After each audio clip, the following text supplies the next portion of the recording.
Hey everybody, it's me and Patrick, and we're with Ken Levine of Irrational. How are you doing?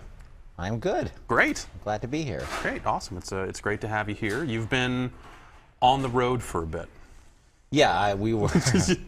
You know, these press tours can get pretty extensive, and they're all worldwide. So we actually had people like, I was in Munich and Paris and London, and now here, and we had other people like in Barcelona and Rotterdam and all these crazy places. Any places that you visited this time that you didn't visit the last time you did something like this? I hear, like, you know, everyone's talking about, like, oh, Brazil's this huge market now. Well, we sent people, like Don Roy, one of our producers, went to Latin America and did that, and we've had people go to Japan, and it is, I mean, I get tons of tweets from people in Brazil. Apparently they're big BioShock gamers down there. And that's cool. They're really sweet, and you know, I've actually never been to South America. Yeah, I want to try to get down there at some point. I figured, like, that's the perk of the job, right? If the market in Brazil gets to a certain point, then you can convince people, like, get to go there. I need to go to Brazil. It's an important market. We need to see what this is all about. Yeah, exactly. We're opening Giant Bomb Brazil.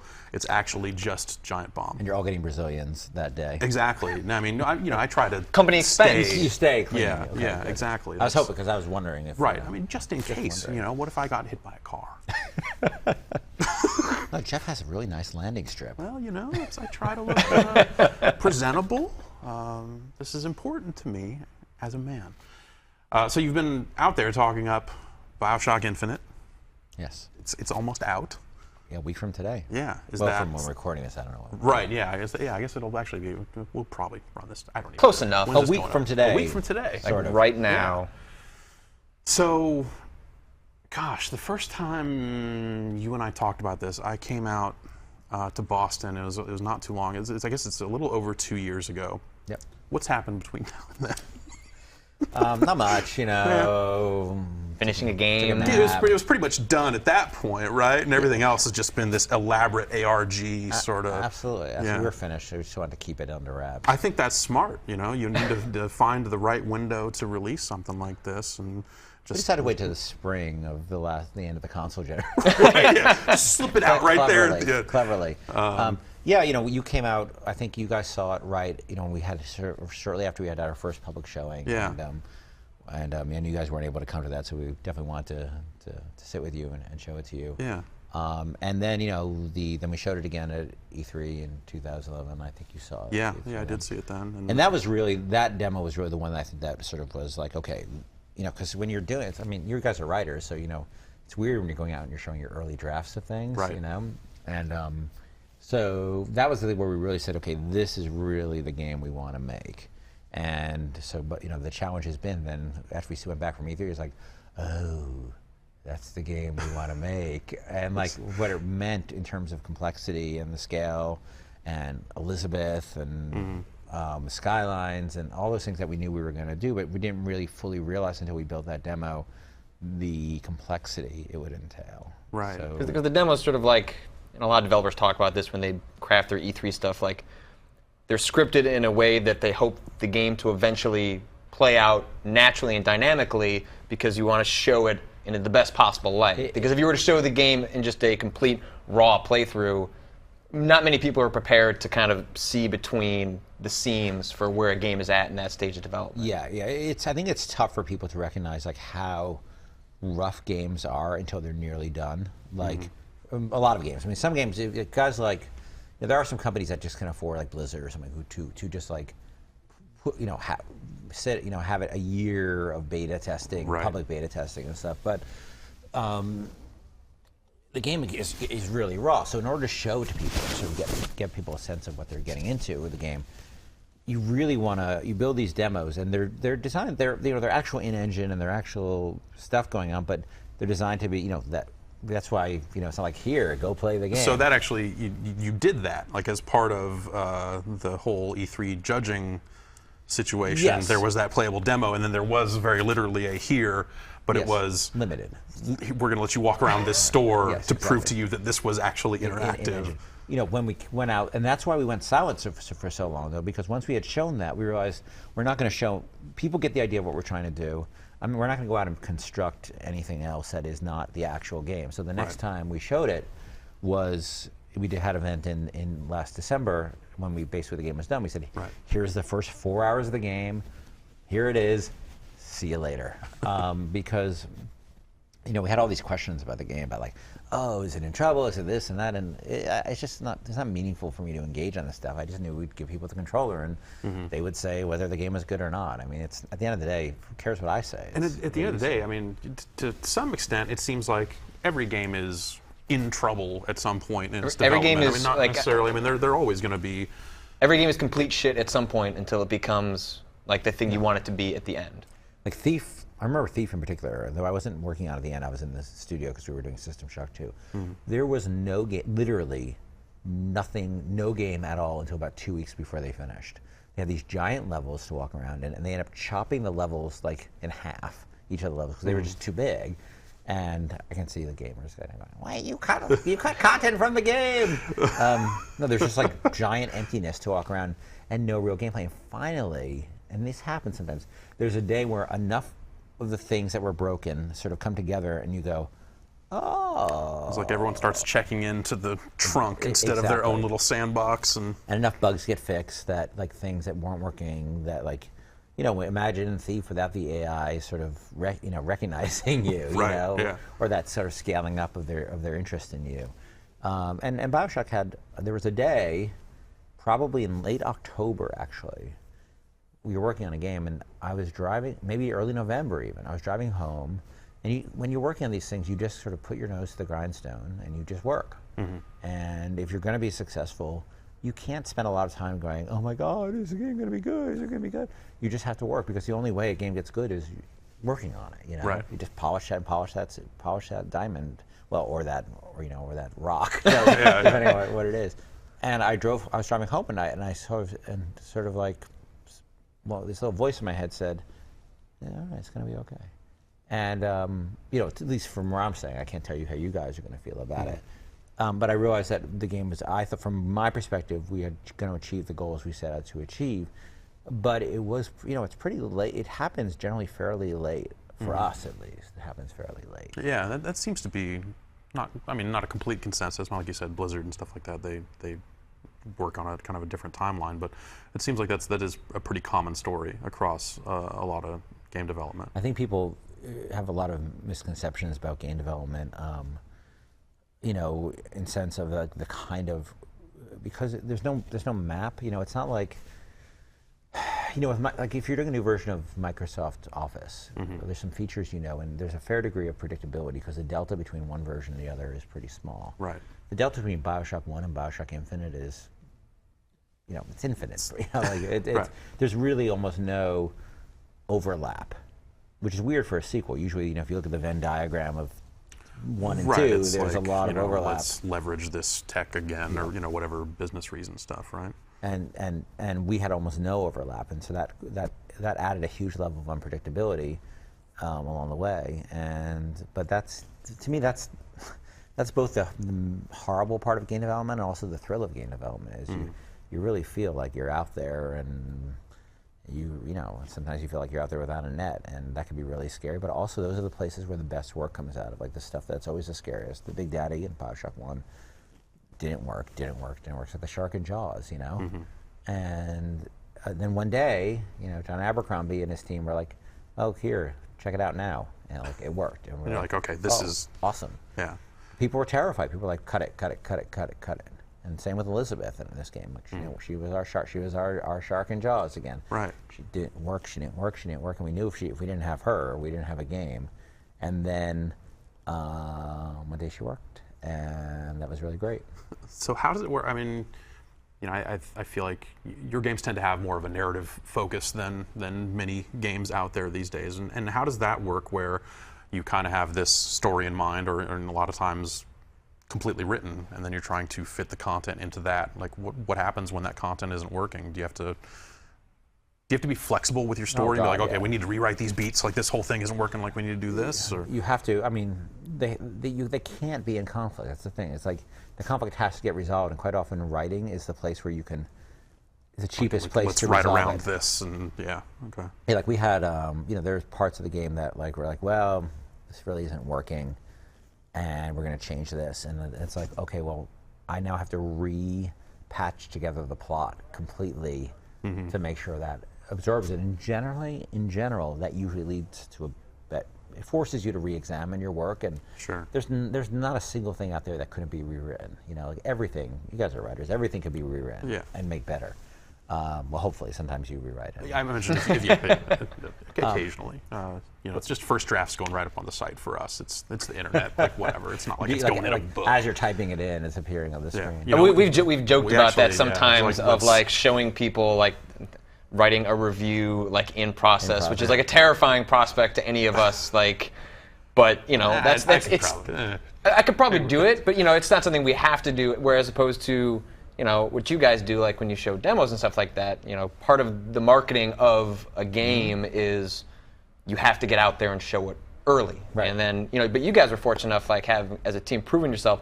You were allowed to go dark for a while. Like, we were allowed, but certainly people got very nervous and suspicious, and there were plenty of articles about like, oh my God, Irrational is falling apart. And how do you deal with that internally? Like, do you guys get nervous when you don't have the validation from outside? Like, people are still excited. Of course. I mean, look, when you're working on a game, especially on a game that's the delta is, as I said, there are people are going to lose faith sometimes. You know, that happens. Absolutely, that happens. And I'm of the mindset generally when I commit to doing something, I'm like, you know, I'll do it, you know, and like the way I do it is I sort of have to turn off that part of me that worries, because I think that part is actually a very, like, for me, I said I'm going to do this game, and I took a lot of money, not personally, but the company spent a lot of money and trusted me, and I was like, I'm going to see this thing through. It was like I never had an option to say like, I'm done with this, I'm going to walk away. Right. I mean, I had an option, I just nothing I would do. And generally, I'm not. I you know, I see things through. So there are certainly days that I was like, holy fuck, like what's going on? What are we going to do? And there were days that other people had that, and maybe some of those people said, well, you know, you know, sinking ship, get off of it. But that can happen. But that happens at I mean, what company doesn't have people leave? You know? Yeah, exactly. That's. You guys also you bite off a lot. Like, you work on games for, I mean, Infinite's now, what, 4 or 5 years? 4.5. Yeah, so every time is a big swing, you know, like, so if I write an article and it's not received that well, like, well, whatever, I'm going to write another one tomorrow. Yeah. You know, you guys, you're iterating in the background. What it starts at and what it finishes at is different, but, you know, the next game that you release after Infinite is another 4 years of your life. Like, do you see yourself always making these big, ambitious games that take, at this point, almost half a decade from beginning to completion? Because, you know, not to be morbid, but you can only make so many of those in your life. Before I get slid into the grave. Yeah, no, I think about that. I'm 46 years old. You know, like, you know, it is a huge commitment, and trust me, it's not only a huge commitment for years. It is, you know, it's a lot of stress, you know, and it's a lot of time, and it's a lot of energy, and certainly I think it's time for me to step back and sort of think about my future in a holistic sense, because I haven't done that since I was 27. Chris Plant wrote an article basically about this, which is about me. I took an opportunity at one point to step back from my life, and if I hadn't done that, I wouldn't be here talking to you guys. I decided to really pursue a creative life, and I had given up on that for a long time. And I think I need to do that again, just to figure out, you know, what the future is for me, future for Rational, and you know, and to some degree, future. And this is not. My God, I can see the quotes here. The future. This is not you saying like I'm at it. This is, you know, but you kind of have to think about. You have to think about this these sort of stuff. but also like where is gaming going? Like, right. Like the universe. How do you fit in going forward? Like, games are changing a lot. You got there's new consoles. Like, it is a perfect time to say, like, you know, yeah, your game's coming out at the end of a generation, but that's also a perfect time to think, well, what is going to happen the next 5 years? What is our role in that? Is it making these types of games again, or trying something else? And what is the model? Like, what is the model people want to play? Like, I think what we're seeing is that the consistent thing people want is quality, right? People want quality, but how do they want to pay for it? How do they want it delivered? You know, how do they want to engage with other people? How do they want to buy the content within it? You know, all those things are big questions, and I think you can't ever force something on gamers. Gamers are going to, at the end of the day, they always win, and they should always win. They're the customer. Sure. But it's really unclear whether, to me, exactly what that model is, and I think everybody's sort of wondering that a little bit. And the way I usually think about things and make decisions is I think about them, and I think about them, and I think about them, and then one day I wake up and I know what my decision is. Like, and I have certainty about that decision. How long does that usually take? I bet a lot of people wish they knew that answer. Yeah, I guess so. Right? It can drive people crazy because, like I remember, my wife is always like, "Well, what are you thinking? What are you thinking about this?" I said, "Well, I don't know. I'm processing it all, and one day I wake up and I go, okay, this is what I'm doing," and I usually know, and because it's sort of, it happens internally, but the future right now is the future of the gaming industry is I always believe quality matters and people want to play quality games. The question is how and when and the method. Right. Does that concern you at all that the business models that seem to be rising might not be conducive to the concept of a 15 or 20 hour narrative focused single player game? Been through this once before, because remember I was making on PC $3 million titles of a particular ilk and a particular amount of time to develop. They didn't take 4 or 5 years to develop. Yeah. And all of a sudden that model became defunct, and I saw it becoming defunct, and I sold. One of the reasons, and we were talking before, I sold the company because I saw that was not. I needed a larger scale budget to be successful, and that's become true in the console space too. I think to some degree, you have these middle of the road. I don't mean middle of the road quality. I mean middle of the road budget and things like that. Not a lot of there are no midways or THQs out there anymore. And that for better or for better or for worse. I mean, personally, it's as a gamer, I like having I play a lot of games, so I like that. But just the reality of the situation. But I've been through a transition before, and we made the transition. I'm like, who knows what will happen? Maybe I'll completely not know how to do. Maybe I'll become a dinosaur. You never know. But all you can do is understand that people want to play the way they want to play, and you have to honor that and respect that.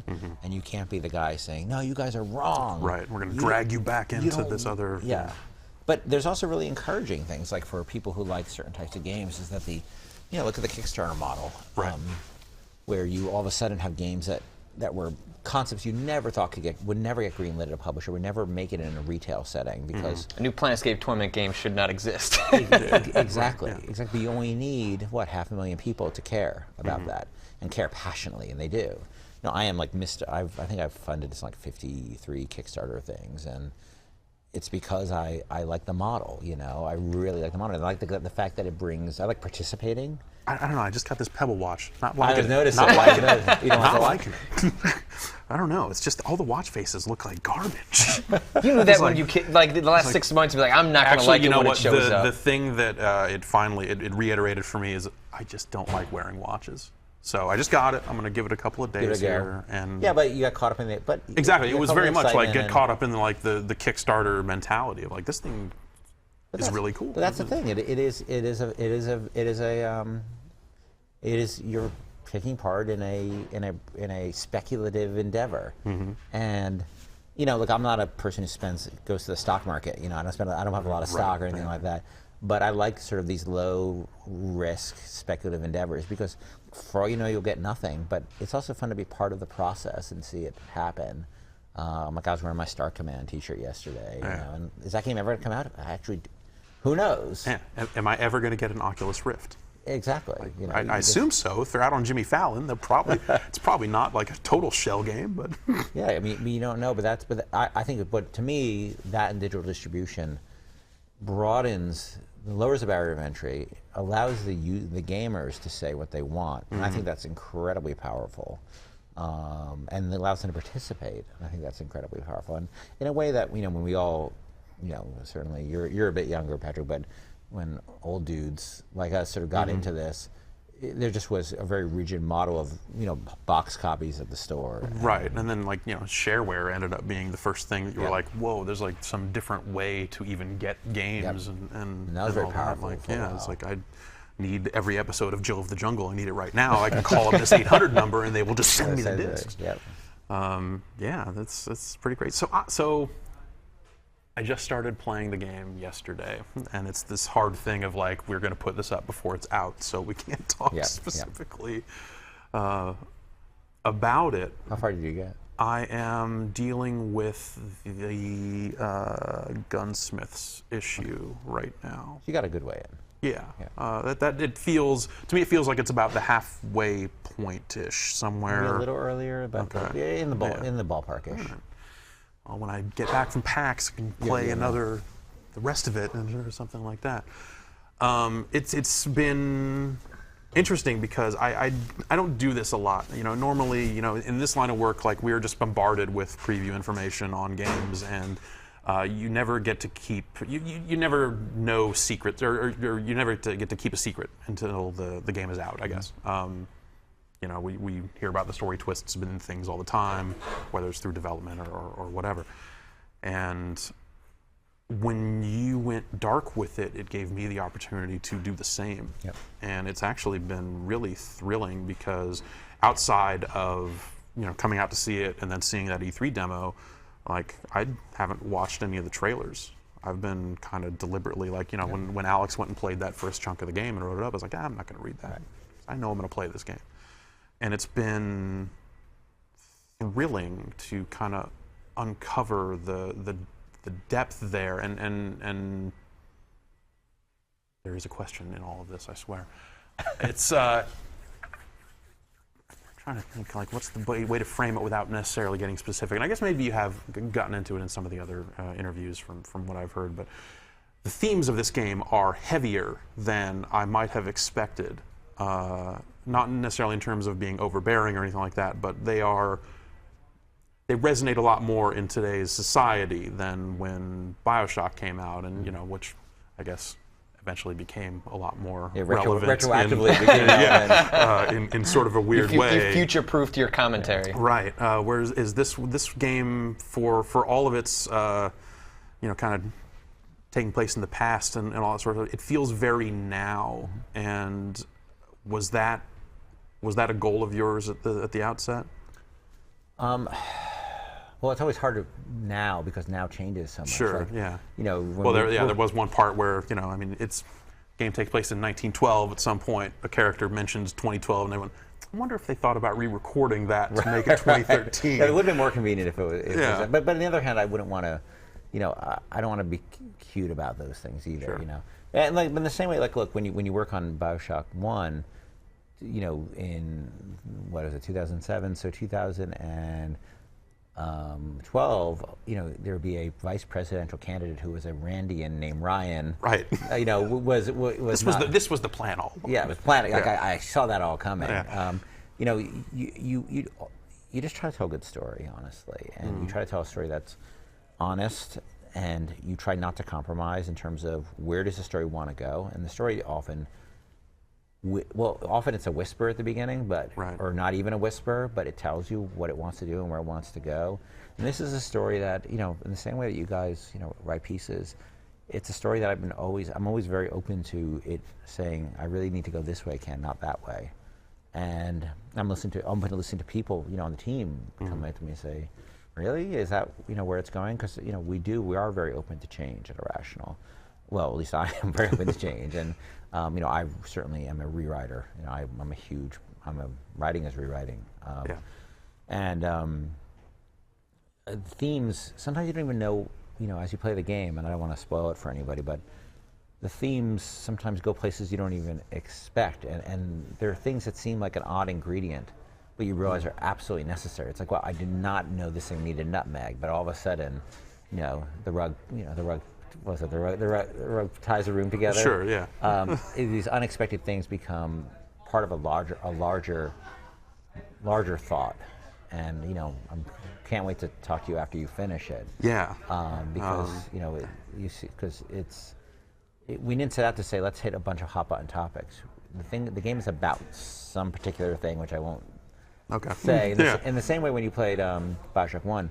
It's not really about objectivism per se. It's more about agency. That's just sort of the setting, and the story, I guess, ends up being a lot more personal. Yeah, but objectivism, in the sense of will is so important to objectivism.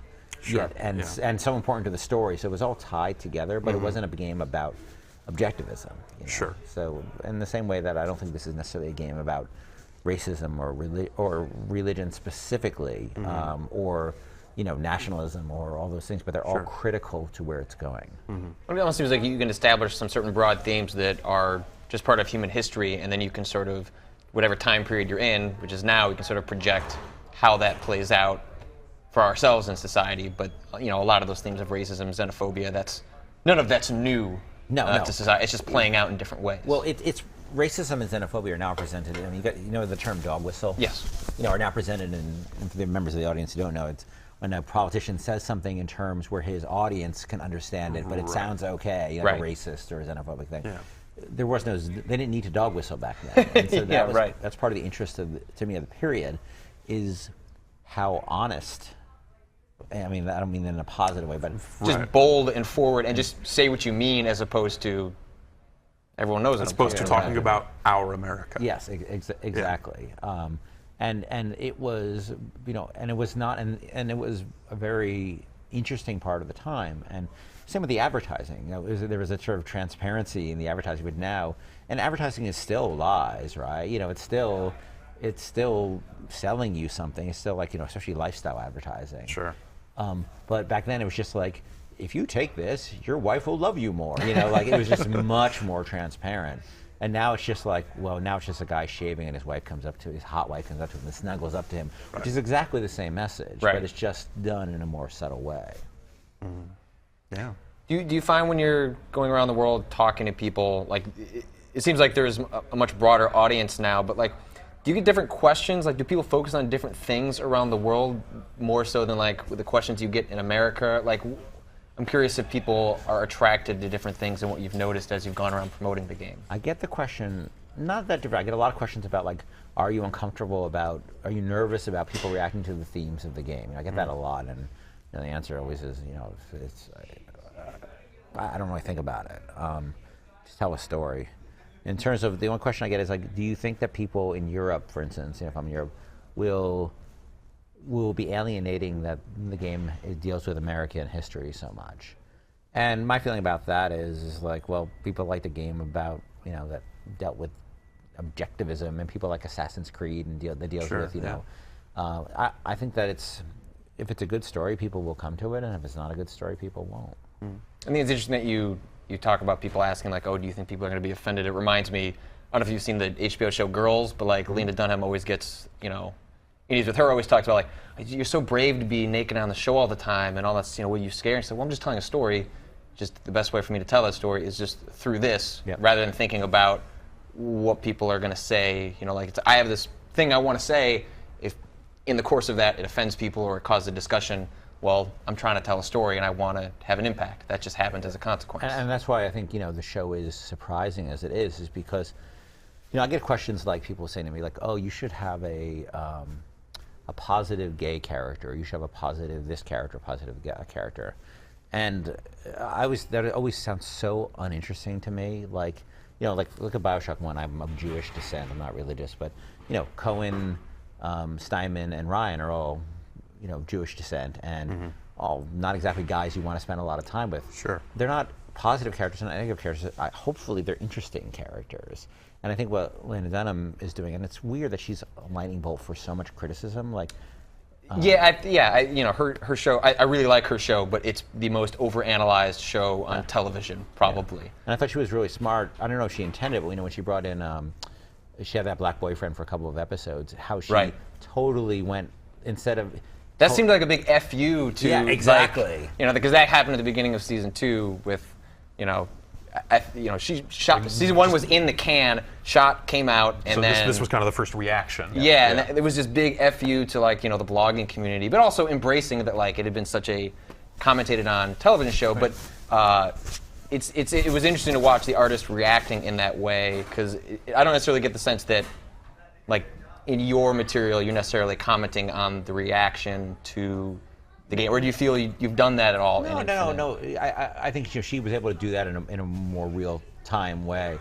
But I think she sort of said, like, it showed how silly the complaint was, because she, instead of giving just a black character, she made a very complex relationship that exploded because both of their, they both came to it with these preconceptions, and they both brought perceptions of race to that relationship, and it exploded because of it. And it wasn't like a big thing. It was like, it wasn't like, oh my God, the whole show is about it. It's about how complex people are, and they're not good characters or bad characters or positive characters, negative.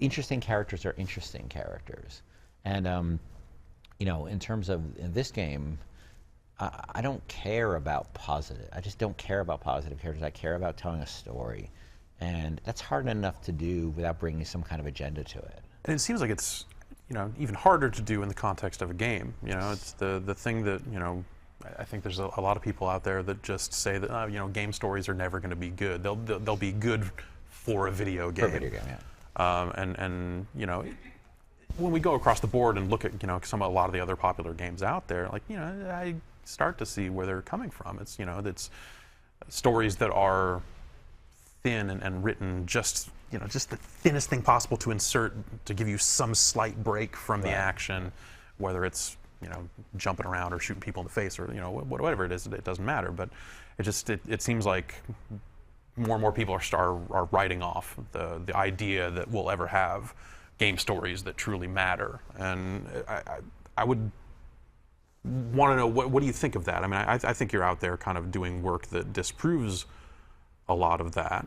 I think it's a function of a bunch of things, Jeff. I think it's a function of, it's a hard form to write for, and there's a technical aspect of writing for games. It just takes an amount of years of experience to understand. Sure. In the same way that early films look goofy to us, that there were concepts of technical concepts of writing for films and directing films that just didn't exist. Mm-hmm. You also had a very young group of people. When I started writing for games, I was 20. It's about your age, Patrick. I was 28, 29, and I think when people started, they were actually very young, and people were relatively immature as writers. Yeah. And you've seen in the last few years, you start to see some people who bring a fair amount of maturity to their work. Even like if you look at, the guys at Valve doing Portal, they made some really smart choices that were, from a writer standpoint, are very technical. Like for instance, that Portal is a story. They have this sort of goofy, not as a hit against it, but the notion of having a portal gun and doing all these experiments is sort of goofy and weird. Like, how do you make that make sense? They thought of this as this sort of sinister clinical trial, and they sort of incorporated the goofiness into the story, and that's a thing that requires a writer who understands the medium really well to make those things mesh together, and that's why Portal works so well a lot of because they understood how to mesh the narrative and the gameplay experience in a very seamless way. And you start to see like the Walking Dead. You have some really good writing going on. It's not really, they sort of walked away from a lot of traditional aspects of being a game, there too, and that's not necessarily a good thing or a bad thing. It's just the choices they made. The choices they made. But at least you have people who understand character and so, which is not trivial. Just good writers are hard to find, let alone good game writers. Mm-hmm. So I think you have some maturing of the people writing them. But I think there's also the question that surprised me most on this press tour is, were you nervous about taking on those themes? Because I think that speaks a lot about the themes the games choose or don't choose to tackle. And it shouldn't be surprising. Like, it's great that you're doing, but it's really depressing in a way. That's a question. Yeah, that's a question. And the question is it self-censorship? Is it the publishing space being nervous? Like, look, I'm an incredibly lucky guy. Like, nobody at Take-Two. I mean, you've played part of the game. It's its own thing. Definitely. It's absolutely. And nobody said like, dude, really? It doesn't look like something, I mean, I don't know if it was or not, but it doesn't look like something that was shaped by focus tests and I don't think it could have been. Like if it was, like people, it never would have come out of that, and it never would have survived that kind of process. And there is no process like that at Take-Two. And basically, the process is go make the game, and we are putting our bet on you, and that's it. We'll put our bet on you, and if it works out, great. If it doesn't work out, then we don't. Who knows? Maybe they won't put another bet on me. Right. Yeah. But when they put a bet on somebody, they put a bet on somebody. And I think that's the right way to do it. And so I think it's one of the reasons they've been successful is they choose certain people and they put bets on them, and they the Hausers obviously are smart guys to put a bet on. Yeah.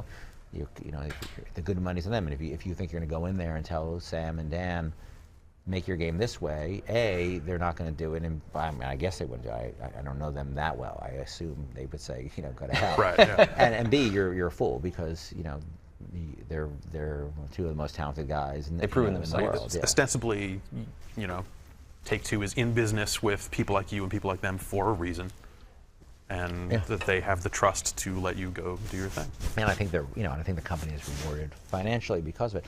I think it's very, when you're an executive, I think there is a tendency to sort of say like, well, I'm the executive here, and I just came from a grapefruit company, and I was an executive there, so I'm going to go and tell these people how to make games. I mean, I have that experience where I've had executives at other companies come in and be like, so Ken, I think this game needs to be really good. And like seriously, I get that kind of thing all the time. And it's like, oh really? Because my goal was to make it fucking terrible. That's. And because they don't know, they just don't know what to say, and they feel they have to say something. Like everyone wants to put their stamps on it. Yeah, absolutely. I mean, our end of the business is not that different when it comes to stuff like that. I think you got some guy coming in who doesn't know the podcast, but he feels he has to. Yeah. That's, we do a 3-hour podcast every week. There's no way to justify that from a business sense, but except for the part where people really like it. Yeah. So that's why we keep doing it. Well, we don't want to take up the rest of your time here. At some point, you've got to finish up this tour and I guess get back and what's the plan? Is it sleep for a week? Take a nap, long nap. Yeah. Vacation plans or something? Go do some traveling? Yep. Do you have a ritual before like a new game comes out? Like anything specific you do, or just like holding snakes, or just try and get some sleep instead of stressing about it? Game launches are weird because, and it's better now with Twitter and things like that because you sort of have these live reactions, as it goes on. But it used to be that you launch a game after all this time, and it's like, yep, game's out, okay. Like go to a store, watch until someone buys it, and go, all right, and then go home. Go home. It's like remember, like sort of like New Year's Eve when you're, an old married couple. It's like, oh, okay, New Year's, here's champagne, kiss. That's okay. Guess time for bed. It's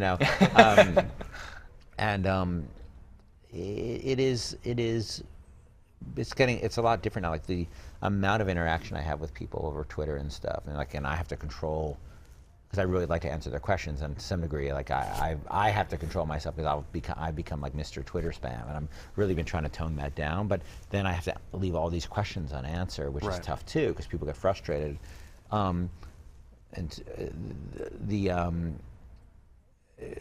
level of interaction is much higher, and I'd be very curious to see, how a game launches in the age of Twitter versus the age of before Twitter and Facebook and things like that were interactive. I think it's going to be interesting, and we'll see. And this is a game that's going to provoke some.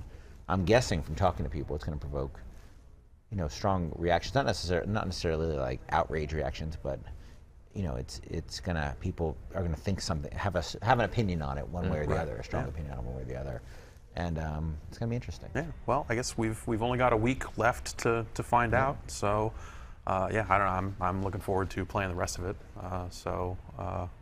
Yeah. That's it from us. Cool. Well, thanks for your time, Ken. We'll see you. I'm tired of you and your slick endings. Yeah, no, this is, you like that? Like wrap it in like, all right. I'm Jeff Gersman, and this has been awesome. Well, it's normally we get the camera kind of this jaunty angle, and it's like flashing like crazy shit. Wah! I'm Sway. Yeah, but exactly. That's that's Sway's big nice time. guy. Yeah, he used to work at MTV, so he used to work. I'm sorry, I made fun of Sway. No, I have satellite radio. I get to hear Sway in the morning. You're right to make fun of Sway. He's ridiculous. So. Half the audience is like, who's Sway? Yeah, exactly. It's like, what is Sway? Actually, I hear your next game is actually about, not about Sway, but it's about Sway. Yeah, it's thematically about Sway. Great. Well, we're all looking forward to that. See ya. So, bye.